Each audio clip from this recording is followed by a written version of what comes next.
Hi. In the last episode, we talked about evolution of education.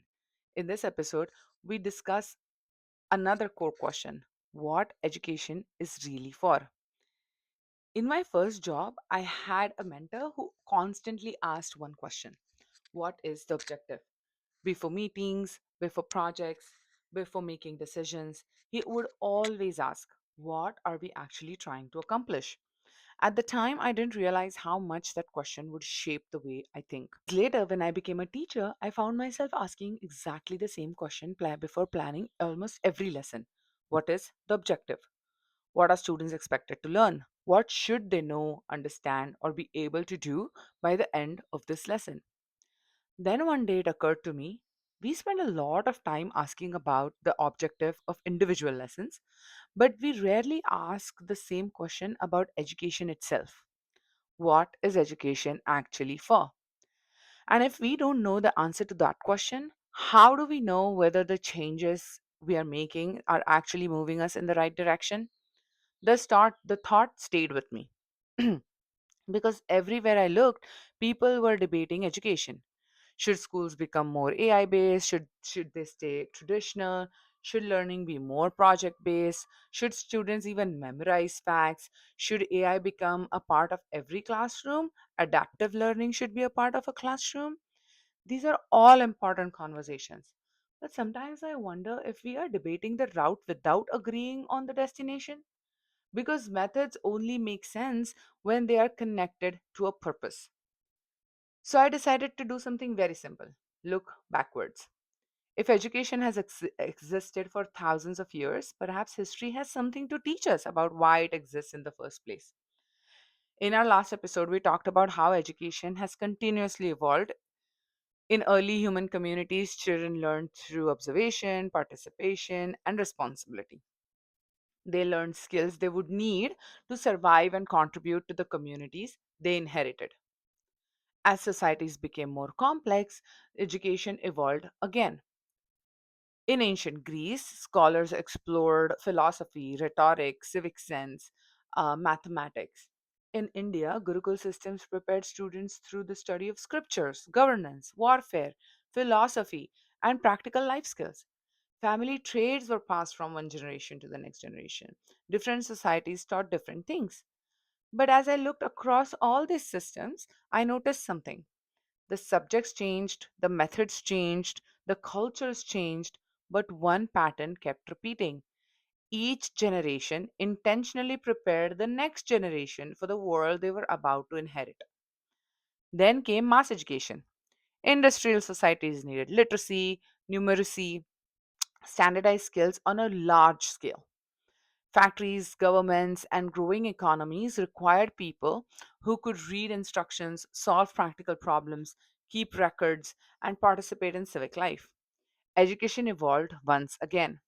For perhaps the first time in history, millions of children gained opportunities that simply hadn't existed before.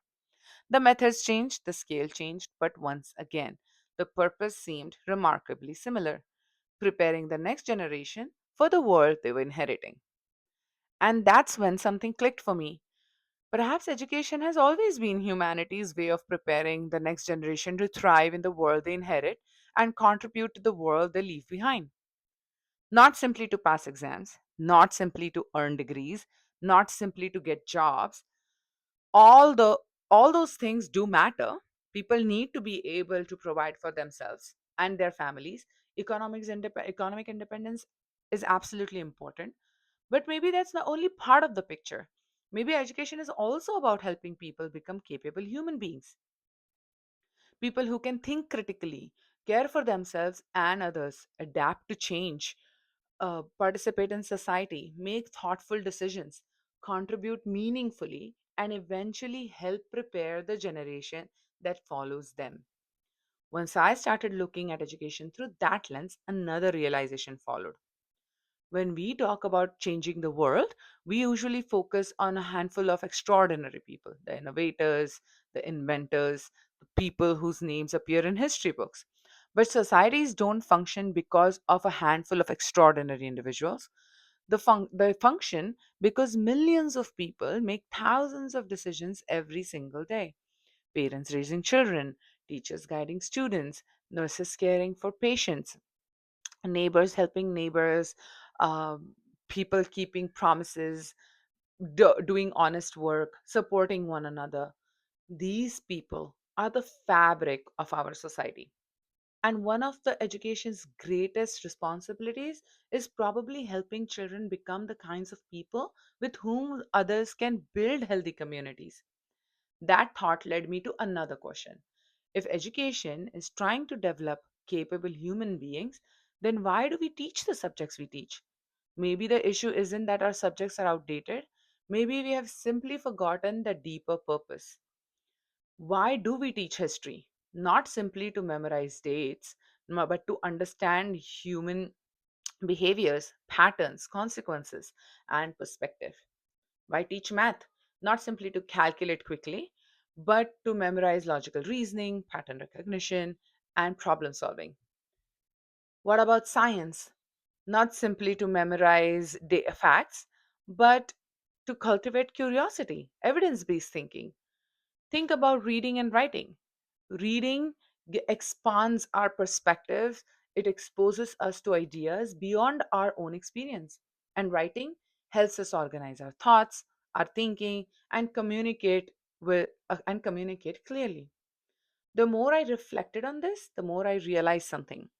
Perhaps subjects aren't simply bodies of knowledge. Perhaps they are vehicles through which we develop human capabilities. Then, perhaps the next question becomes, how are these subjects helping prepare children for the future they are inheriting? The world our children are inheriting today is changing rapidly. Artificial intelligence is transforming work. Information is instantly accessible. Technology shapes childhood every single day. Families and communities look different than they once did. So if education has always been about preparing our children for the future they inherit, what does that preparation need to look like today? Beyond traditional academics, should children also have opportunities to intentionally develop emotional regulation, healthy relationships, financial understanding, media literacy, environmental responsibility, ethical judgment, the ability to work thoughtfully with technologies like AI? Not because schools should replace families, and certainly not because teachers need an endless list of new responsibilities, but because some of these capabilities can no longer be assumed to develop naturally or consistently by chance. And maybe that's where the opportunity lies. Not in throwing away our existing subjects, not in endlessly adding new ones, but in becoming more intentional with the opportunities already sitting inside our classrooms. When children read stories, we can explore empathy, character. When they study history, we can discuss choices, consequences, values. When they investigate science, we can cultivate curiosity, evidence based thinking. When they solve mathematical problems, we can strengthen reasoning and perseverance. Perhaps the question isn't simply what should we teach? It's also what kind of human beings are we helping our children become through the things we already teach. Because once we are clear about the objective, everything else starts to look different. The experiences we create, the environments we build, and the conversations we have, the systems we design, and maybe we move one step closer to preparing children not just for the jobs of the future, but for the responsibilities of being human in it. And perhaps that's the question I will leave with you today. I'll leave you today with. What kind of adults are we hoping our children become? And how intentionally are we helping them get there? Because if education has always been about preparing the next generation for the world they inherit, then probably our greatest responsibility is ensuring they inherit not only knowledge, but also the wisdom to use it well. And that's the conversation we will continue in our next episode. Thank you.